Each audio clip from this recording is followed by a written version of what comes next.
fermez les rideaux, éteignez votre téléphone puis allumez votre antivirus parce qu'aujourd'hui, je vous explique le Dark Web en 2 minutes. Le Dark Web, cet endroit légendaire rempli de contrats pour tueurs à gages, d'identités volées puis de fentanyl. En fait, oui, mais non.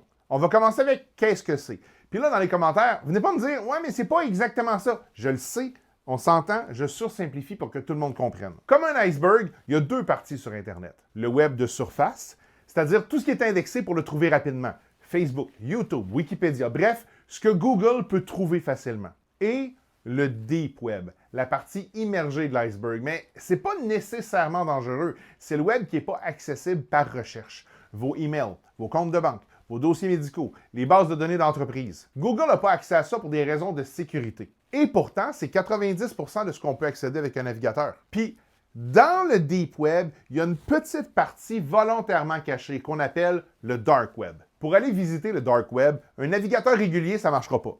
On se sert plus souvent qu'autrement de Tor, T-O-R, des Onion Router. Et pourquoi un routeur en oignon? Au lieu d'avoir une connexion directe entre votre ordinateur et un site web, les données vont passer par 3 serveurs différents répartis partout dans le monde. Chaque serveur va ajouter une couche de chiffrement, comme les couches d'un oignon. En gros, le premier serveur, il ne sait pas qui vous êtes, puis le dernier serveur, il ne sait pas ce que vous consultez, puis les adresses finissent pas en .com ou en .ca ou en .org, mais en .onion avec une suite de lettres et de chiffres. Je vous entends déjà me demander comment ça se fait que ça existe. Bien évidemment, il y a des avantages à l'anonymat. Puis oui, il y a des marchés noirs. Des drogues, des armes, des données volées, des faux papiers, name it. Mais comme c'est anonyme et qu'on paye en bitcoin, bien c'est clairement le repère de la cybercriminalité. Mais en même temps, c'est aussi un outil vital pour la liberté d'expression.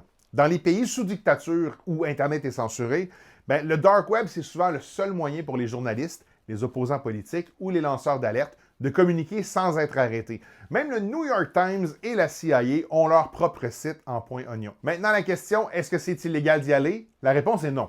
En Amérique du Nord et en Europe, c'est pas illégal de télécharger The Onion Router ou de naviguer sur le Dark Web.